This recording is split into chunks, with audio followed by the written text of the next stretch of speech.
ये है आज की आधुनिक अयोध्या। तो चलिए इसे गहराई से जानने की शुरुआत करते हैं। बस अड्डा। राम मंदिर से 7 किलोमीटर की दूरी पर 14 बीघा जमीन पर 219 करोड़ की लागत से लखनऊ हाईवे पर नया बस अड्डा बनकर तैयार है। Railway station. मंदिर से 1 किलोमीटर की दूरी पर 240 करोड़ रुपए में नया रेलवे स्टेशन डिजाइन किया गया है। भविष्य में अयोध्या से दिल्ली, मुंबई, चेन्नई, बेंगलोर, पुणे, कोलकाता, नागपुर, लखनऊ और जम्मू जैसे शहरों के लिए विशेष रेलगाड़ियां चलाई जाएंगी। हवाई अड्डा। 1450 करोड़ रुपए में लगभग 1300 बीघे में फैला हुआ प्रयागराज हाईवे पर नाके के पास बनाया गया है नया एयरपोर्ट। यहाँ से राम मंदिर की दूरी सिर्फ 12 किलोमीटर है। भविष्य में कई बड़े महानगरों के लिए सीधे उड़ानें उपलब्ध होंगी। घाघरा जलमार्ग। अगर आपके पास अपनी खुद की मोटर बोट है तो छपरा से घाघरा यानी सरयू नदी की सैर करते हुए लगभग 300 किलोमीटर नदी में चलकर भी अयोध्या पहुंच सकते हैं। भविष्य में इस रूट के लिए भी मोटर बोट चलाए जाने का प्रस्ताव है। राम मंदिर। अयोध्या के राम मंदिर की कुल कीमत है 1800 करोड़। पूरी तरह बन जाने के बाद अयोध्या का मुख्य आकर्षण होगा।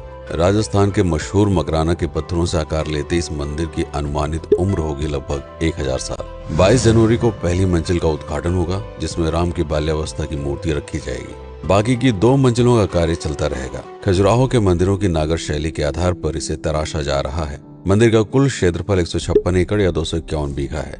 हनुमानगढ़ी। राम मंदिर से लगभग 800 मीटर की दूरी पर स्थित है हनुमानगढ़ी। मंदिर के आवासीय परिसर को मिलाकर यह लगभग 52 बीघे में फैला हुआ है। मंदिर की 76 सीढ़ियां चढ़कर हनुमान जी के दर्शन के बाद ही राम मंदिर में जाने का विधान है। यह मंदिर अयोध्या शहर के ठीक बीच में एक ऊंचे टीले पर बना है। शहर की तरफ आने वाले आक्रमणकारियों के आने की सूचना यहीं से प्राप्त करके अयोध्या के राजा तक भेजी जाती थी। इतिहासकारों के अनुसार जितनी बार भी अयोध्या पर आक्रमण हुआ, उतनी बार इस मंदिर को भी विध्वंस झेलना पड़ा। हालांकि सन्यासियों ने हर बार इस मंदिर को फिर से खड़ा किया। आज यह मंदिर रामानंद संप्रदाय और निर्वाणी अखाड़े के अधीन है। राम की पेड़ी। अयोध्या को सरयू नदी की भयंकर बाढ़ से बचाने के लिए इस बांध का निर्माण किया गया था, जिस पर श्रद्धालुओं के स्नान के लिए कई घाट बना दिए गए थे। इतिहासकारों के अनुसार जितनी बार भी बांध टूटता था, सरयू का पानी अयोध्या की गलियों में घुस आया करता था। इसी बाढ़ से बचने के लिए पूरे अयोध्या में जगह जगह पर ऊंचे टीले बनाए गए थे, जैसे राम टीला, हनुमान टीला, लक्ष्मण टीला। आज ये बांध अयोध्या का मुख्य पर्यटन स्थल बन चुका है। हर दीपावली पर यहाँ लाखों दिए जलाकर रामायण की उस घटना को उत्सव के रूप में मनाया जाता है जब श्री राम अयोध्या वापस लौटे थे। अयोध्या के कई बार उजड़ने के पीछे एक कारण इस नदी को भी माना जाता है। हालांकि इसी नदी की वजह से यहाँ पर गन्ने की खेती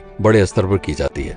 लता मंगेशकर चौराहा। नया घाट और बस स्टैंड के पास ही अयोध्या का मुख्य चौराहा 6.7 करोड़ रुपए में बनकर तैयार हुआ है। पद्मश्री से सम्मानित राम सुथार जी ने 2 माह के कठिन परिश्रम के बाद इस 40 फीट लंबी वीणा को आकार दिया। 14 टन की इस वीणा को लता जी के स्मृति चिन्ह के रूप में यहाँ पर लगाया गया है। इसीलिए इसका नाम नया घाट चौराहे से बदलकर लता मंगेशकर चौराहा कर दिया गया है। धर्मपथ। नया घाट से कुछ पहले सड़क के दोनों तरफ 30 फीट ऊंचे 40 सूर्य स्तंभ लगाए गए हैं, जिसे धर्मपथ का नाम दिया गया है, जो श्री राम के राजकुल सूर्यवंश का प्रतीक है। दशरथ समाधि स्थल। नए बस अड्डे के बगल से एक पतली रोड कछार से आगे बढ़ते हुए लगभग 12 किलोमीटर दूर ले आती है दशरथ समाधि स्थल, जो बिलहर घाट पर मौजूद है, जिसके बारे में मान्यता है कि यहाँ पर राजा दशरथ का दाह संस्कार हुआ था। राम मंदिर के साथ ही इस जगह को भी पर्यटन स्थल के रूप में विकसित किए जाने की योजना पर कार्य चल रहा है। भरत कुंड। अयोध्या से 15 किलोमीटर दूर है नंदीग्राम। यहाँ मौजूद तालाब को भरत कुंड कहते हैं। मान्यता है कि इसी जगह से भरत ने पूरे अयोध्या का राज कार्य संचालित किया था। पर्यटकों के लिए इस स्थान को भी विकसित किया जाएगा। गुप्तार घाट। राम की बेड़ी से सरयू नदी के किनारे चलते हुए 10 किलोमीटर दूर स्थित है गुप्तार घाट।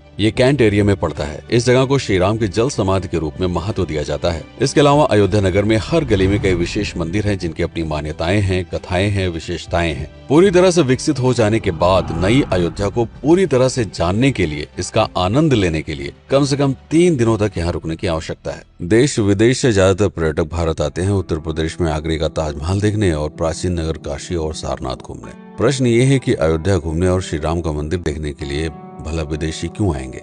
और इसका कारण है भारत में लिखी गई राम कथा की सबसे पहली और प्राचीन पुस्तक रामायण। भारत में रामायण के